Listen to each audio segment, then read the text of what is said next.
wabarakatuh, Anda semua. Mulai kuliah kita yang ketujuh dari kuliah imuno dan molekuler parasit. Yang SKS-nya untuk KP ini adalah satu SKS ya. Izin, sudah bisa Ibu share screen ya? Sudah, Coba share sudah screen ya. bisa. Oke, udah kelihatan? Udah Sudah, Bu. kelihatan? Baiklah. Baiklah, kita mulai secara pelan-pelan saja karena Ibu sudah agak kronis ini. Baiklah, judul atau topik kuliah uh, yang merupakan bagian Ibu pada saat ini adalah, oh ya, jangan lupa screenshot untuk absensinya ya, Pia ya. Oke, respon imun atau pertahanan tubuh serangga. Kenapa kita harus mengkaji respon imun atau pertahanan serangga ini? Sebagaimana kita ketahui dan dulu juga pernah disampaikan, tujuannya adalah untuk bagaimana kreativitas inovasi kita dalam mengendalikan nyamuk untuk yang perannya sebagai vektor sehingga penyakit-penyakit yang ditularkannya itu bisa kita kendalikan. Kita tahu bahwa penularan parasit berupa Plasmodium, filaria, virus termasuk juga mikroorganisme lain sama bakteri uh, ada yang ditularkan melalui nyamuk. Jadi serangga secara uh, garis besarnya perlu juga kita pikirkan kalau tidak langsung ke penyakitnya mungkin adalah kepada vektornya kita lakukan suatu kajian sehingga membantu dalam eliminasi penyakit itu sendiri. Karena kita tahu penyebab morbiditas dan mortalitas pada manusia dan juga pada hewan disebabkan oleh infeksi parasit dan arbovirus yang bersifat persisten dan sistemik pada nyamuk. Kenapa Ibu sampaikan seperti itu? Karena kita tahu bahwa nyamuk-nyamuk untuk saat sekarang ini dia sudah pintar banget. Dan penularannya itu dia sudah atur konsistensinya di dalam tubuhnya sendiri. Dengan salah satu metode penularan yang kita sebut dengan trust of area, rasanya tidak ada nyamuk yang tidak mengandung virus terutama. Berbeda juga mungkin untuk plasmodium dan filarium. Tetapi dia sudah bersifat persisten dan sistemik.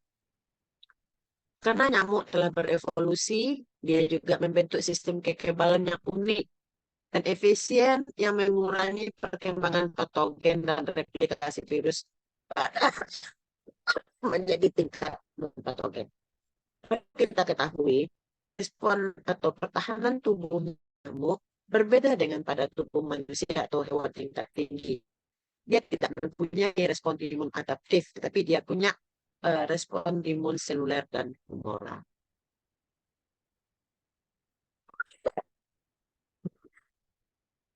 Jadi, karena dia tidak mempunyai respon imun adaptif, nyamuk tidak mempunyai limfosit dan uh, respon humoralnya hanya yang berbasis imunoglobulin atau sistem komplement itu tidak terjadi, tidak ada yang dimana respon antigen antibodi spesifik seperti pada melihat tidak ada. Kalau respon imun seluler nyamuk, dia dimediasi oleh sel-sel darah, yaitu yang kita sebut dengan hemosit. Jadi kalau pada manusia kan sel darahnya kita sebut dengan hemoglobin ya. Kalau pada nyamuk kita sebut hemosit. Di situ ada beberapa jenis, ada yang disebut dengan plasmatosit, laminosit, dan sel kristal. Plasmatosit merupakan hematosit yang paling banyak dalam sirkulasi darah dan secara umum berfungsi sebagai fagosit. Kita tahu bahwa orang mungkin tidak mengenali juga darah serangga itu, darah nyamuk itu seperti apa ya, itu kan warnanya tidak merah karena dia tidak mengandung dan dia merupakan jenis-jenisnya yaitu berupa plasma laminosit. Jadi warnanya hijau-hijauan ya, nggak biru, hijau-hijauan dari darah si nyamuk itu sendiri. Laminosit terlibat dalam proses enkapsulasi, di mana enkapsulasi merupakan lini utama pertahanan serangga terhadap patogen atau parasit yang besar yang nanti akan difagosit, yaitu seperti nanti adanya telur-telur parasitoid. Itu adalah metode atau mekanisme bagaimana pertahanan tubuh nyamuk berjalan. Terus kalau sel-sel kristal, dia akan terlibat dalam melanisasi karena dia memproduksi PPO. Di mana nyamuk kuliside sepanjang masa hidupnya, seperti Ibu katakan tadi, dia telah uh, mendekali turunannya dengan cara penularan parasit secara transvarian. Jadi setiap nyamuk betina akan mengambil darah, di situ berarti nyamuk sudah terpapar oleh patogen. Kita masuk ke dasar molekuler imunitas nyamuk. Tadi sudah disampaikan imunitas nyamuk dia tidak punya adaptif, tetapi dia berjalan adalah secara bawaan. Invasi patogen yang masuk melalui makanan darah yang diambil oleh nyamuk betina tadi kan dikenali oleh PRRS namanya, Pattern Recognition Receptors, dan PAMPS, Pathogen Associated Molecular Pattern. Jadi ketika darah yang diisap oleh nyamuk di dalam tubuh nyamuk di barir awalnya itu dia dikenali oleh PPRS ini dan juga oleh PAMPS. Terus penghancuran parasit atau patogen yang masuk, yang pertama adalah melalui mekanisme efektor konstitutif dan terjadinya aktivasi jalur pensinyalan intraseluler yang akan mengaktifkan transkripsi dari gen-gen efektor pada nyamuk. Dan beberapa pensinyalan utama pada nyamuk ada yang disebut dengan jalur TOR, IMD, dan JAK atau STAT. Jalur yang mengaktifasi akan mengarah ke aktivasi jalur ini dapat ditekan oleh protein modulasi seperti protease serin dan protease inhibitor serin yang ada di dalam tubuh nyamuk itu sendiri karena dia mengisap darah tadi. Jadi jalur-jalur tadi akan teraktivasi ketika nyamuk mengisap darah. Jadi dengan nyamuk mengisap darah, maka terjadi degradasi kutikula yang disebabkan oleh patogen yang ada di dalam darah. Jadi ketika nyamuk mengisap darah, melalui probosisnya kita tahu bahwa yang mengisap darah adalah probosis, sehingga kita tahu juga bahwa nyamuk itu dilapisi bagi tubuh luarnya oleh kutikula, dan kutikula itu akan terdegradasi. Untuk melawan infeksi dari patogen atau parasit yang masuk, tadi sudah disampaikan dia tidak punya adaptif, dia hanya bekerja dengan imunitas bawaan, namun juga ada imun seluler dan humoral yang muncul. Jadi munculnya imun seluler dan humoral sama juga dengan pada manusia setelah darah yang mengandung patogen tadi masuk ke dalam tubuh nyamuk. Tetapi jika darah yang diisapnya tidak mengandung patogen, imun ini tidak akan muncul. Jika darah tadi mengandung patogen, maka mekanisme imunitas nyamuk dalam membunuh patogen ada beberapa mekanisme seperti terjadinya lisis, terjadinya melanisasi, terjadinya fagositosis, yang tadi kita sampaikan bahwa di dalam tubuh nyamuk itu darahnya yang kita sebut dengan hemosit yang terbagi atas 3 tadi. Ada plasmatosit dan ada yang kedua lagi. Patogen masuk ke hemosul, dia akan mengalami sekuitrasi patogen dengan adanya fagositosis, modulasi, dan sekresi imun humoral. Jadi berjalan seiring. Ketika mekanisme seluler berjalan, terus selanjutnya akan dilanjutkan oleh mekanisme humoral. Ah, jadi kita tahu bahwa jika pada manusia yang adaptif adalah lini pertama, keduanya, dan sudah empat kan ya. Dan jika imunitas bawaannya berhasil membentengi, berhasil melawan patogen atau parasit yang masuk, maka patogen tidak akan dieliminir, tidak dieliminasi. Tetapi jika patogen bertahan dan tidak dieliminasi, maka pertahanan imun nyamuk jebol dan nyamuk akan dan patogen atau parasit akan berkembang di dalam tubuh nyamuk, dan selanjutnya ketika menjadi bentuk infektif, ketika dia mengisap darah, terutama nyamuk betina, maka si patogen dapat ditularkan. Nah, itulah namanya bahwa penularan nyamuk, penularan parasit melalui infeksi. Patogen harus melalui epitel pada saluran cerna nyamuk. Dia bereplikasi dan melewati hemosul dan berada di kelenjar ludah nyamuk sehingga nyamuk menggigit manusia selanjutnya. Jadi ketika mekanisme imun bawaan seluler dan hormonalnya tidak uh, bekerja dengan baik, berarti si parasit atau patogen mampu berikat dengan reseptor. Maka nanti bisa menularkan patogen atau parasit itu sendiri.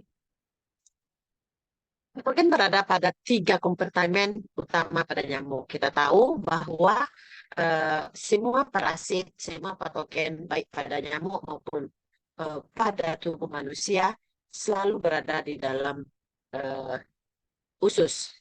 Jadi kalau di usus nyamuk itu terdapat ada yang disebut dengan mikrat, hemosul, dan ada kelenjar ludah yang mana adalah muara terakhir ketika parasit atau patogen tidak dieliminasi oleh sistem imun. Jadi disinilah kompartemen-kompartemen sel ini menghasilkan faktor imun dengan aktivitas yang seperti dikenali, yaitu seperti antimikroba. Jadi di apa di usus nyamuk inilah terjadi dan terdapat kompartemen yang merupakan yang mengaktifasi supaya tidak terkena. Itu yang kita sebut dengan respon imun bawaan pada serangga atau pada nyamuk. Sebenarnya dari beberapa hasil penelitian, patogen yang dicoba, plasmodium contohnya, diujikan kepada plasmodium pada nyamuk Anopheles.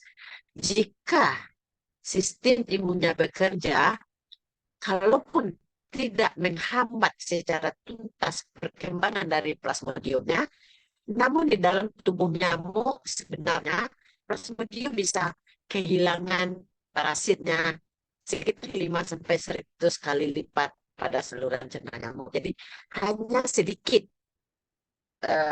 plasmodium yang berhasil, yang lolos. Berarti ibaratnya kalau berkompetisi tetap ada yang kuat yang lolos dari sistem imun si nyamuk ketika dia terisap di dalam melalui darah. Tadi sudah disampaikan bahwa selain melalui pengenalan patogen oleh PRR, ada lagi jalur-jalur lain yang ada di dalam mekanisme tubuh nyamuk. Jadi kita sebut dengan antimikroba peptida, terus ada melanisasi, di mana melanisasi juga dikenal sebagai melanotik enkapsulasi. Jadi parasit itu dibungkus oleh mekanisme efektor yang di situ akan terjadi pembunuhan dari Plasmodium A pada nematoda, pada bakteri, dan pada filaria. Jadi pada umumnya melanisasi ini terjadi pada semua nyamuk vektor, baik vektor malaria, vektor filaria, dan juga vektor virus.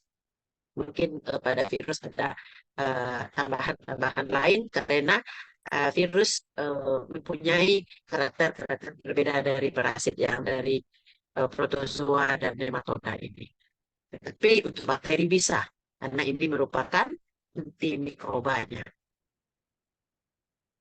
Kalau melanisasi ini berhasil dengan baik, berarti patogen atau parasit bisa mati, berarti tidak akan berkembang dan tidak akan dilanjutkan, dipindahkan atau ditularkan kepada mamalia atau manusia.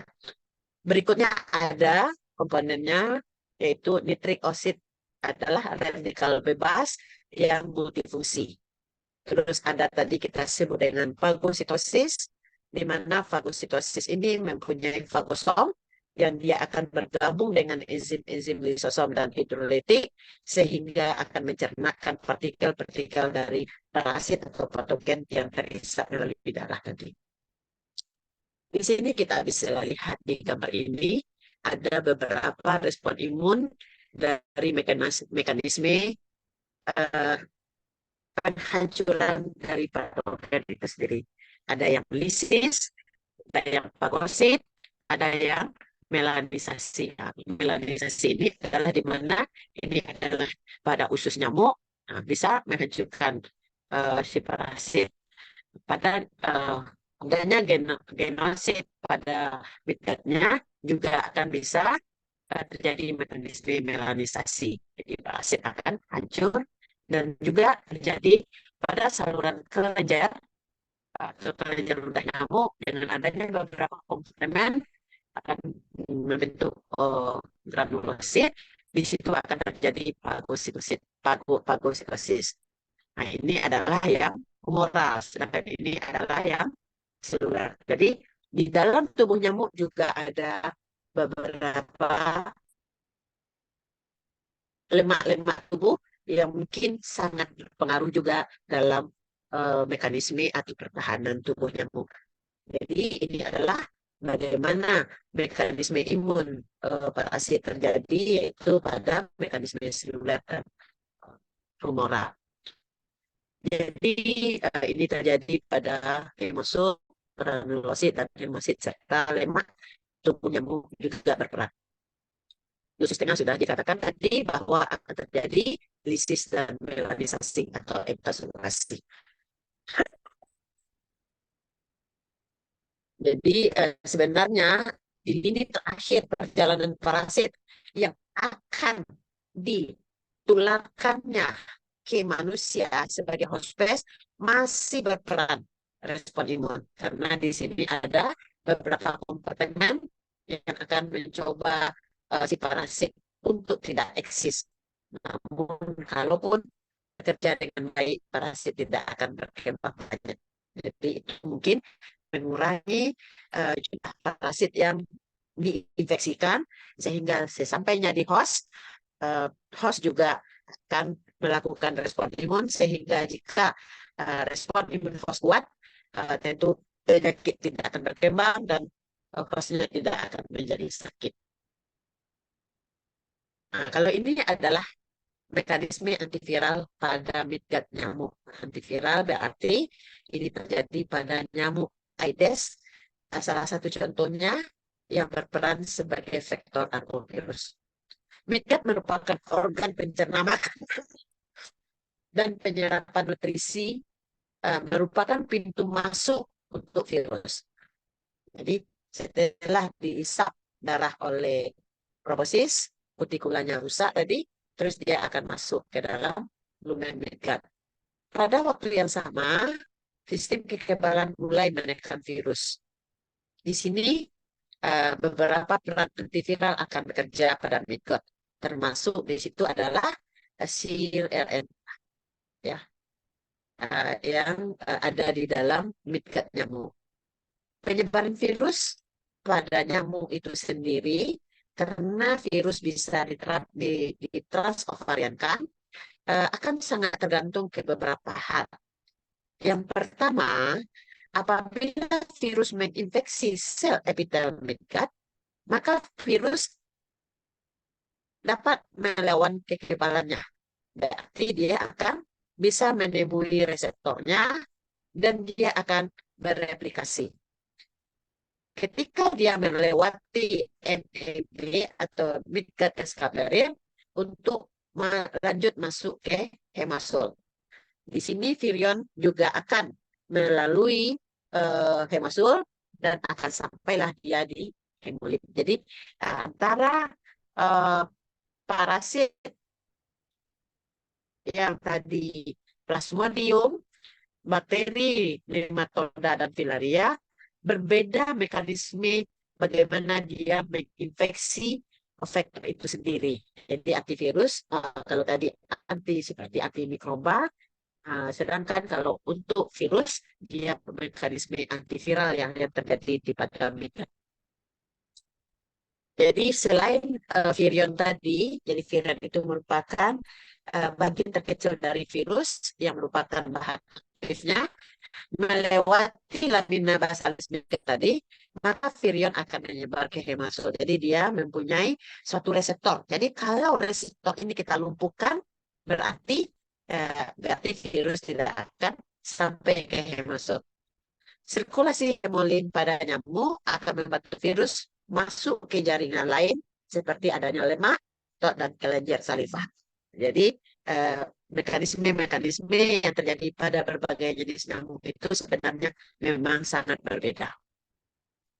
Beberapa peneliti telah mencoba meneliti tentang hemosit yang ada di dalam nyamuk. Katanya ada tadi plasmatosit, oinositoid, granulosit, sel granular, dan adipopaimosit. Jika kita mengenali komponen-komponen ini di dalam tubuh nyamuk, jika kita membantu si nyamuk untuk mengekspresikannya, berarti kerja dari antiviral ini akan baik sekali dan membantu di dalam bahwa di dalam tubuh nyamuk tidak akan terjadi perkembangan. Karena kita tahu secara biologikalnya, peran vektornya, bahwa nyamuk tidak akan berkembang biak atau membelah diri. Jadi kan kita di awal kuliah sudah sampai mengatakan bahwa vektor itu ada dua, secara biomekanik dan secara biologi.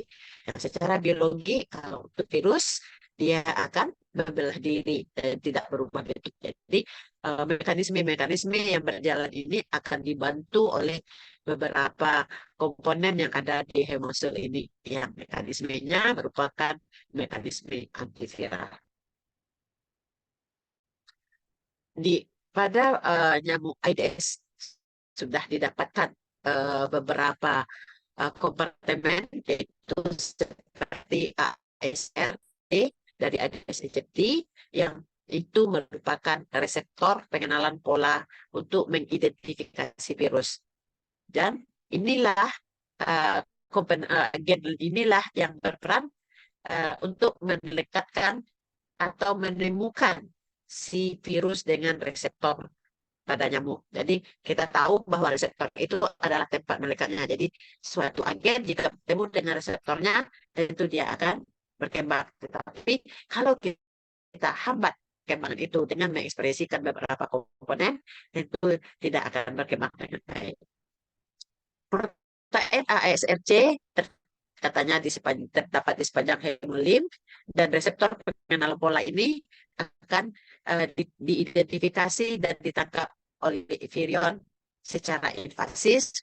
Jika virion tadi bisa dihambat, maka gen ini mengekspresikan suatu kompartemen sehingga dia tidak akan berkembang biak, berarti tidak membelah diri. Selain itu, dari hasil penelitian juga pada Aedes aegypti, ditemukan juga ada beberapa komplemen, misalnya AAMCR, yang katanya bekerja sama pada AASCR yang akan memasuki kompleks ASCR yang memicu kekebalan melalui pensinyalan. Jadi bagaimana antiviral, antimikroba yang diekspresikan oleh gen-gen yang ada pada nyamuk ini, itu sangat terkait dengan bagaimana aktivasi atau inaktivasi virus di dalam tubuh nyamuk sehingga virus dihambat atau bertambah banyak atau berkembang di dalam tubuh nyamuk. Karena nyamuk pintar sekali, dia sudah bisa menurunkan virus itu sendiri ke generasi berikutnya melalui transovaria. Jadi kalau mekanisme imunnya ini bekerja dengan baik, berarti bisa jadi keturunannya tidak ada penularan secara transavarian. Untuk ini kita perlu lakukan kajian-kajian yang mendalam sehingga tujuan kalau kita ingin merekayasa nyamuk boleh hidup, tetapi reseptornya bisa kita kendalikan dengan beberapa mekanisme. Tentu penyakit-penyakit yang ditularkannya tidak akan semakin hari semakin membludak atau terjadi KLB sepanjang waktu. Tadi sudah disampaikan bahwa di tempat komponen terakhir pun di kelenjar saliva nyamuk masih bisa terjadi mekanisme antiviral karena di situ banyaknya kompleks peptida kompleks yang terdapat, misalnya glikosidase, antikoagulan, modulator imun, sehingga jika ini bekerja dengan baik, virus sampai di kelenjar ludah, namun kalaupun sudah terjadi replikasi, modulator imun juga akan bekerja. Namun apa ya uniknya, sekecil itu hewan, ketika respon imun kekebalan ini bekerja, namun fisiologi secara utuh si nyamuk tetap bekerja dengan baik. Contohnya, kalaupun darah yang mengandung virus tertelan oleh nyamuk, darah tadi fungsinya kan untuk mematahkan telur. Jadi dia akan berbagi, atau bagaimana lah ya, membagi tugas masing-masing. Yang virus kan menemui reseptornya dan akan berlanjutlah mekanisme pertahanan, namun tidak protein yang ada pada darah akan mematangkan telur si nyamuk. Ini maksudnya bahwa apapun terjadi di dalam tubuh nyamuk, ketika nyamuk dalam menghisap darah, mekanisme imunnya berjalan. Namun mekanisme untuk tujuan dia menghisap darah berjalan, berarti fungsi fisiologisnya tidak terpengaruh, berarti tidak berhenti. Karena fisiologi berjalan, mekanisme imun berhenti tidak. Jadi dia berjalan seiringan. Jadi kenapa di kelenjar saliva masih didapatkan? Karena di situ ada beberapa barier-barier yang ditemukan.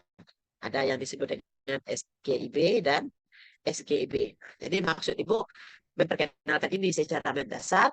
Jika kita kaji, kita orang BPD kajiannya sudah harus ke arah sana. Secara molekuler kita kenali dulu. Kita kenali aja lah. Kalau kita sudah dapatkan berbentuk apa sih SGIB ini, SGEB ini, apa yang bisa kita perlakukan untuk dia sehingga di dalam kelenjar ludah nyamuk nanti ketika virus sudah bereplikasi tetapi tidak lanjut untuk ditularkan.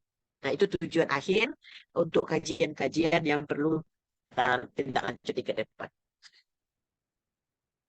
Ini sudah ada juga beberapa tadi yang seperti ada jalur tol, jalur IMB, IMD, beberapa untayan-untayan genom mRNA flavivirus yang sudah didapatkan pada kelenjar saliva atau kelenjar ludah Aedes aegypti. Dari mekanisme ini didapatkan bahwa jalur-jalur mekanisme imun secara seluler dan humoral tetap bekerja pada ketiga kompartemen, ada di midgut, ada di kelenjar ludah, dan ada di yang dibantu oleh sel-sel lemak yang ada pada nyamuk. Kita tahu bahwa walaupun sekecil itu nyamuk, kandungan fatnya atau lemaknya juga cukup tinggi. Ini hasil demikian saja. Ini ada pensinyalan yang tadi sudah disampaikan, ada yang disebut dengan TOL, IMD, dan JAK-STAT. Jadi toll-like receptor, kita sebut dengan TLRS, adalah membran protein yang memainkan peran kunci dalam sistem kekebalan bawaan. Di mana aktivasi TLR yang berbeda akan menginduksi pola ekspresi gen yang unik yang sudah ditemukan tadi, misalnya seperti ASC tadi. Tetapi respon imun bawaan juga akan mengembangkan kekebalan yang spesifik terhadap antigen atau virus yang masuk, uh, tidak seperti TLR pada manusia. Nah, jadi itu uniknya karena kita sudah dikelompokkan secara spesifikan, maka mekanisme kerjanya pasti berbeda. Kalaupun di dalam tubuh nyamuk ada beberapa sitokain yang kita kenal, namun tidak akan sama dengan yang terjadi pada manusia. Dalam respon imun sitokain pada ekstraseluler, dia akan mengikat TLR yang ada pada membran dan mengaktifkan proteasisirin yang mempromosikan hidrolisis yang melepaskan tol-ligan.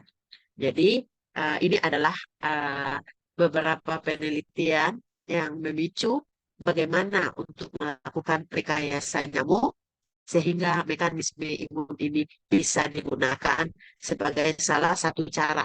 Berarti sudah banyak cara yang dilakukan dalam pengendalian nyamuk, tidak juga keberhasilannya menunjukkan hasil yang menggembirakan. Maka sedikit Ibu perkenalan juga karena memang ilmu-ilmu imunologi apalagi untuk manusia sekarang sangat berkembang, terutama uh, dibukanya beberapa prodi biomedis yang kajian sains yang diharapkan dari para mahasiswa yang berjalan di sana. IMD Pathway ini nanti dicoba dipelajari saja. Jadi di sini ada beberapa uh, kondisi uh, bagaimana pathway-pathway ini berjalan. Jadi ibaratnya gen-gen yang sudah ditemukan bisa digunakan sebagai agen pengendali jika nyamuk itu kita rekayasa. Jadi kita rekayasa maksudnya di dalam tubuh nyamuk boleh masuk si virus atau parasit atau plasmodium, tetapi tidak akan berkembang karena ada reseptor-reseptor yang bisa dikendalikan supaya tidak terekspresi gen-gennya sehingga efek kekebalannya akan berjalan dengan baik. Ini juga ada beberapa penelitian yang diteliti yaitu tentang gabah yang apabila uh, signifikan setelah gabah ini diaktifkan setelah nyamuk mengisap darah. Ini mungkin hanya beberapa contoh. Ibu memperkenalkan saja gen-gen terkait komponen-komponen efektor yang berjalan pada mekanisme nyamuk. Jadi sebenarnya apa yang sudah didapatkan hasil yang kita baca dari literatur, kita dengar di Indonesia sendiri sudah juga ada suatu keberhasilan. Misalnya ini tentang Wolbachia. Wolbachia kan bakteri. Bakteri Wolbachia ini diinfeksikan ke dalam telur nyamuk sehingga setelah nyamuk itu dewasa, dia bisa menurunkan ke generasi berikutnya. Namun si Wolbachia akan menghambat pelekatan virus dengan reseptornya.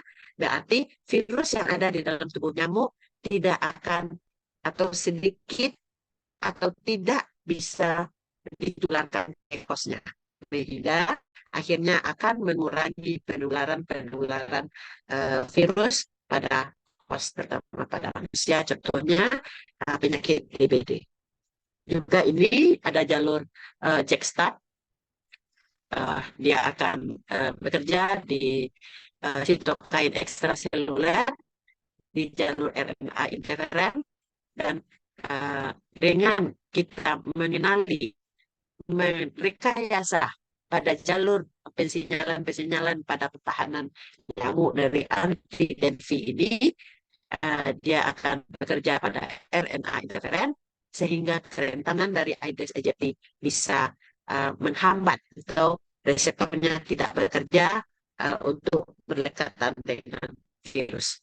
Ini mungkin gambaran bagaimana jalur pensinyalan POL, IMD, dan JAK-STAT. Jika kita ingin melihat bagaimana yang akan kita kerjakan dari jalur-jalur ini adalah suatu kondisi bagaimana kita merekayasa supaya reseptor nyamuk tadi tidak berjalan dengan baik.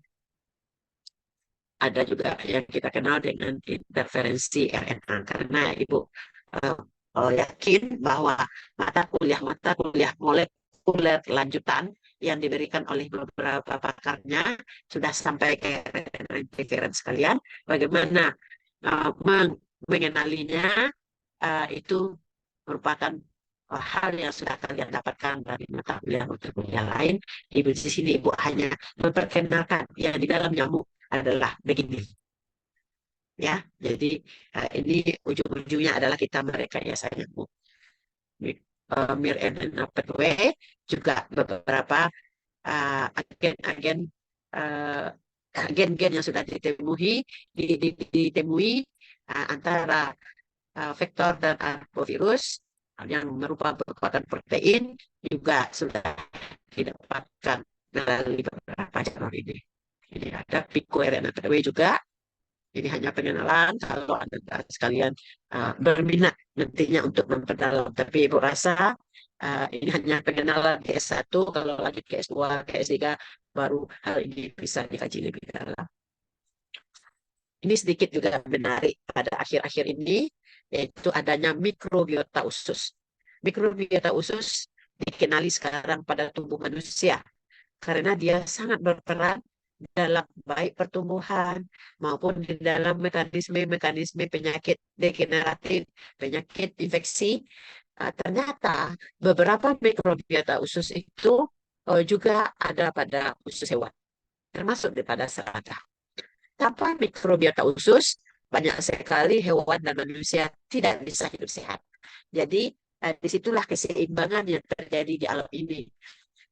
Adanya mikrobiota di dalam usus tidak hanya dia berperan sebagai patogen, tetapi dia juga membantu supaya kehidupan sehat dari usus itu bisa pada manusia, pada hewan dan manusia itu berjalan dengan baik.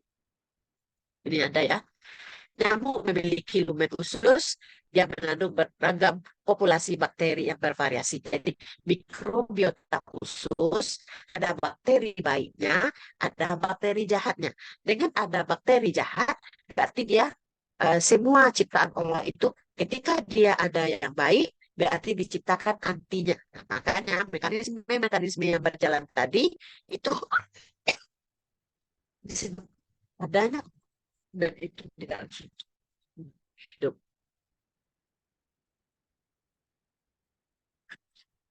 Jadi tadi kita tahu bahwa di dalam migran itu ada uh, antibakteri. Ternyata antibakteri di situ kita kenali adanya mikrobiota khusus tersendiri. Dengan adanya mikrobiota tadi, dia akan berperan dan akan membantu ekspresi gen yang kita kenali dengan gen antivirus. Berarti kalau virus masuk, ekspresinya terpicu, berarti virus tidak akan berkembang atau virus tidak akan berdekatan dengan reseptor. Ini tadi yang Ibu sebut di si Wolbachia. Wolbachia yang dicobakan disuntikan tadi di Jogja sudah 78% penurunan kasus DBD di daerah Sleman sudah dibuktikan. Yang awal mulanya adalah hanya menyuntikkan Wolbachia kepada nyamuk. Yang mana itu uniknya. Pada nyamuk Aedes albopictus, Wolbachia-nya ada, tetapi pada Aedes aegypti tidak. Makanya Allah telah menciptakan bahwa Aedes aegypti itu memang diciptakan untuk sebagai agen penular virus. Ya, Aedes aegypti tidak punya Wolbachia, makanya dibuat suatu rekayasa, disuntikkan Wolbachia atau bakteri, makanya di dalam tubuh nyamuk dia juga bisa berkembang dan akan berperan sebagai antimikroba dan akan melakukan mekanisme imun seperti mengaktifasi jalur TOP. Dan juga beberapa penelitian juga sudah menemukan bahwa selain dari jalur stres oksidatif yang didapat pada Wolbachia, juga ditemukan beberapa strain infeksius yang mengaktifkan ekspresi gen-gen pada jalur-jalur yang sudah ada pada nyamuk itu sendiri. Yang ketiga, Wolbachia dengan populasi menekan nutrisi dan tidak dapat berkembang setelah diperoleh Wolbachia. Nah, ini. Ternyata memang dari beberapa kompartemen-kompartemen yang ada di dalam tubuh nyamuk, itu kita bisa jadikan suatu kajian ketika kita mau melakukan pengendalian-pengendalian tingkat tinggi. Jadi kalau tingkat rendah PSN aja sudah tidak berguna. Kenapa? Karena masyarakat hanya mengandalkan pemerintah. Masyarakat tidak mau ikut andil, padahal semua program yang dibuat oleh pemerintah itu harus kerjasama.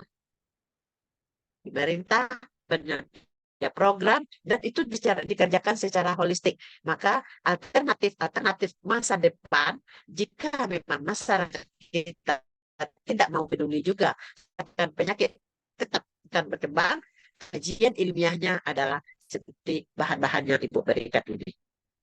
Jadi, itu adalah sedikit pengantar imunologi pada serangga, dan Ibu juga kalau ada yang berminat untuk melakukan kajian-kajian, alhamdulillah. Kalau tidak, ini adalah sebagai bahan dasar bagi saudara bahwa saudara kuliah di biomedis gitu.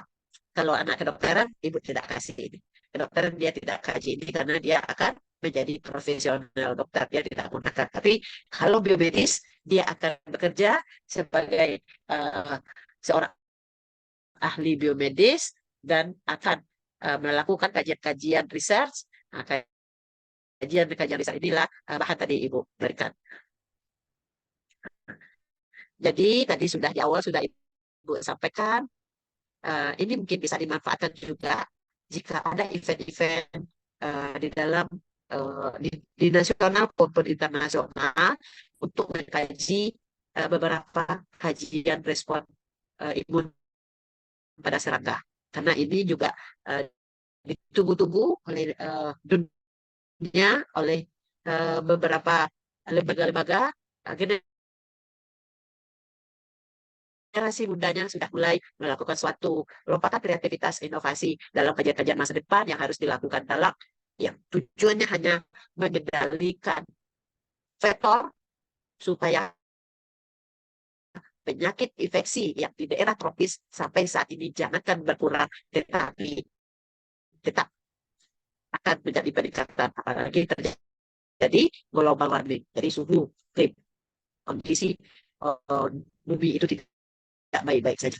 Kita tahu bahwa dulu katanya penyakit-penyakit virus tidak dikenali, dikatakan penyakit-penyakit mistik, tetapi setelah dilakukan kajian-kajian, kemarin 3-2 tahun kita sudah dicoba oleh virus COVID yang dulu mungkin ada, tapi tidak terlaporkan dan tidak dikaji lebih dalam. Demikian juga dengan ini.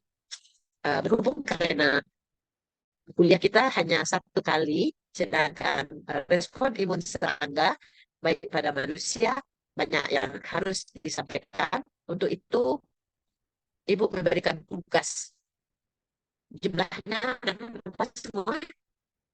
30 30 ya, sedia 36, Bu. Nah, berarti ini ada 6 topik berupa esai ilmiah. Nanti ada 6 kelompok. Diserahkan ke Komting, ke TJ, bagilah, dan nanti di lot buatlah suatu kajian esai ilmiah. Banyak kok bahan-bahan ini, aduh, bahan-bahan ini banyak di internet, dari artikel-artikel ataupun beberapa apa namanya kajian-kajian, review-review dari apa namanya book chapter, kajian-kajian ini sudah banyak. Jadi tadi judulnya mekanisme imun pada serangga. Namun untuk yang mekanisme imun pada penyakit yang oleh skabies ini bukan pada skabiesnya, tapi pada manusianya. Karena kita akan mencoba mekanismenya seperti apa, juga mekanisme imun pada tubuh di rumah, ini juga pada manusia, yang terutama sekali diderita oleh orang-orang seperti rinitis atau asma. Dan juga ini beberapa kondisi manusia-manusia yang tersengat atau di apa ya, disengat atau kena gigit oleh beberapa hewan-hewan berbisa. Yang terakhir, memang kasus-kasus biasis tidak begitu banyak, tapi kadang-kadang cukup menghebohkan. Nah, itu unik untuk dipelajari dan dimanfaatkan keilmuan-keilmuan yang ada. Karena kondisi-kondisi miasis dengan mengetahui kondisi-kondisi kehidupan lalat, banyak hal yang bisa kita eh, berkontribusi dalam penanganan kasus-kasus demikian. Baiklah, sedemikian mungkin kuliah Ibu pada malam ini. Mudah-mudahan bermanfaat. Namun, ya masuk ke topik dia, tentu tetap akan ada ujiannya, tetapi Ibu tidak akan beruji yang dalam-dalam yang susah-susah. Biasanya kan soal yang gampang kita mencari sulitnya. Namun, eh, tadi sudah disampaikan bahwa syarat untuk TS karena nilai akan dikompilasikan nanti jika tugas ini bisa dikerjakan dalam 1 minggu, oke, kita akan ujian tanggal 18 sesuai dengan jadwal uh, kuliah kita. Tetapi kalau tidak, kita akan ujian 2 minggu. 2 minggu ya. Berapa tadi ujiannya? Ujian UTS, Satya, bisa dengar Ibu? Untuk ujian KPI Berapa sampai tanggal berapa? nya sampai tanggal 28 rentang. Iya. Nah, berarti kalau cobalah diskusikan lagi ya, diskusikan. Jika tanggal 18 hari Rabu tugas ini selesai, jadi menurut Ibu kalau esainya kan tidak begitu banyak tidak akan begitu banyak yang dilakukan, bukan seperti clinical review dari jurnal ya, tetapi esai ilmiah dalam rangkuman ilmuwan yang ada pada beberapa laporan paling banyak 3 atau 4 halaman paling banyak itu sudah mulai dari pendahuluannya, sudah hasilnya, pembahasannya dan kesimpulannya. Jadi tidak banyak dengan 6 orang, Ibu rasa cari masing-masing satu artikel, bagaimana kesimpulan dari artikel atau chapter, terus ditulis secara berurutan, itu sudah cukup. Itu tugasnya. Itu tugas untuk yang sebelum UTS yang dari Ibu, karena banyak dosen-dosen lain memang tidak memberikan tugas karena komponen penilaian sepertinya di sini juga kita harus memberikan seperti itu. Oke? Baik, Bu. Pertanyaan. Ini nanti Ibu share ke Safia bahan Ibu ya. Ya, baik, Bu. PPT ini Ibu share dan di sini sudah ada judul-judul. Mekanisme imun pada nyamuk Anopheles, mekanisme imun pada AIDS, mekanisme imun pada penyakit yang disebabkan Sarcoptes caries, mekanisme imun disebabkan oleh tumor de Burma, orang-orang asma.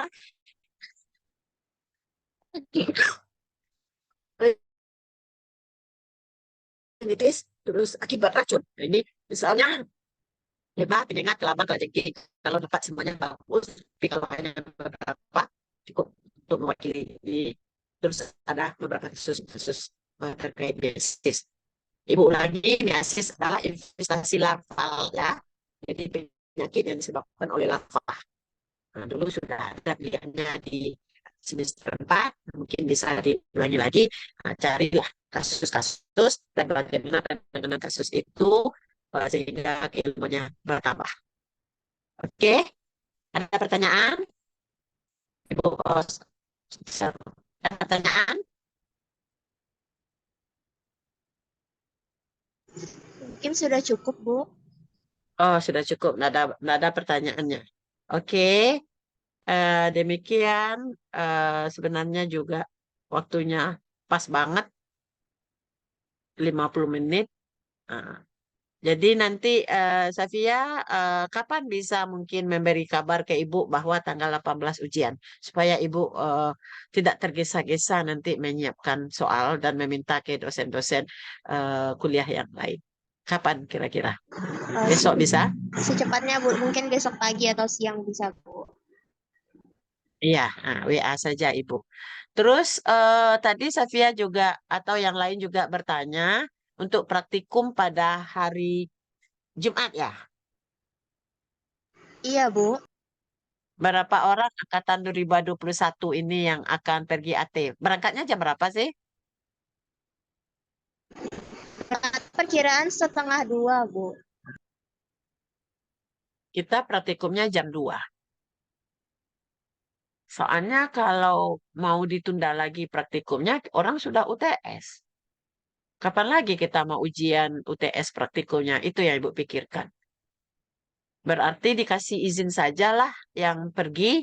Nanti yang pergi itu tolong belajar atau berdiskusi dengan temannya yang ini ya, tetap kita laksanakan. Karena kalau menurut Ibu begini, kita setelah ujian teori, bagaimana kalau kita bisa lanjut untuk ujian praktikum atau ke ujian praktikumnya kita pakai juga jadwal sesuai dengan jadwal praktikum yang ada. Ibu apa aja? Ibu fleksibel saja, mana maunya, mana yang memudahkan untuk Ananda. Kalau ujian, kalau teori kita kan Rabu, kalau praktikum Jumat. Kalau kita tunda lagi praktikum, berarti kita nggak punya waktu lagi. Minggu depan orang kan udah UTS. Jadi minggunya boleh berbeda antara UTS praktikum dengan UTS teori. Nah, Ibu silahkan. Nah, karena yang akan apa ya, yang akan mengumpulkan soal, yang akan mengolah dan mengapa semuanya mempersiapkannya Ibu. Jadi Ibu akan minta ke dosen-dosen yang lain dan itu adalah tugas dari PJMK. Oke, jadi hari Jumat kita tetap praktikum terakhir. Nanti yang berangkat yang tadi sudah ada Ibu lihat di list 10 orang. Nanti setelah pulang AT belajar saja, lihat atlas atau apa namanya, itu kan adalah membuktikan teori-teori yang ada dulu waktu kuliah di semester 4 pengenalan parasitologi. Kalau besok kan khusus untuk serangga, ya. Nah, jadi gambar-gambarnya dulu sudah diberikan pada saat kuliah pengenalan parasitologi, praktikumnya sekarang dipelajari saja, insya Allah eh, bisa untuk mendapatkan ilmunya dan bisa menjawab soal-soal waktu ujian praktikum. Oke, begitu saja. Ada atau ada usul dari yang lain selain dari Safia yang sebagai TJ mata kuliah ini? Ada usul yang lain?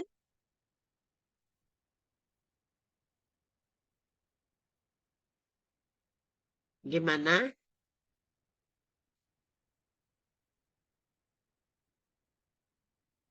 Halo? Mungkin nanti didiskusikan saja dulu, Bu.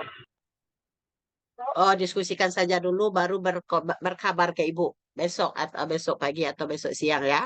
Nanti kita diskusikan berarti juru bicaranya tetap di Safia yang menghubungi Ibu begitu. Oke. Iya, Bu. Dah.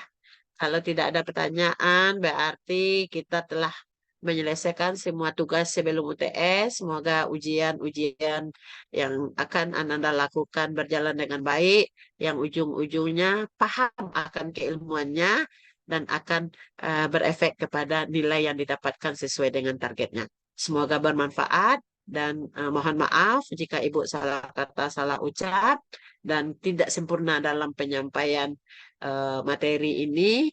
Ah, Ibu mohon dimaafkan. Ibu akhiri, wabillahi taufiq wal hidayah. Wassalamualaikum warahmatullahi wabarakatuh.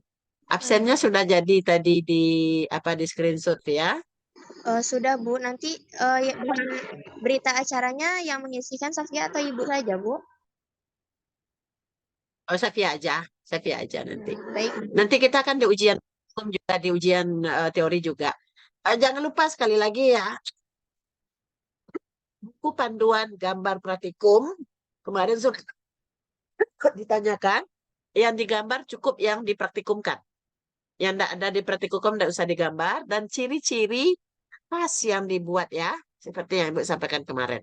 Misalnya gambar plasmodium buat eritrosit normal, eritrosit yang terinfeksi. Ciri yang saya ingat itu yang mudah itu apa gitu.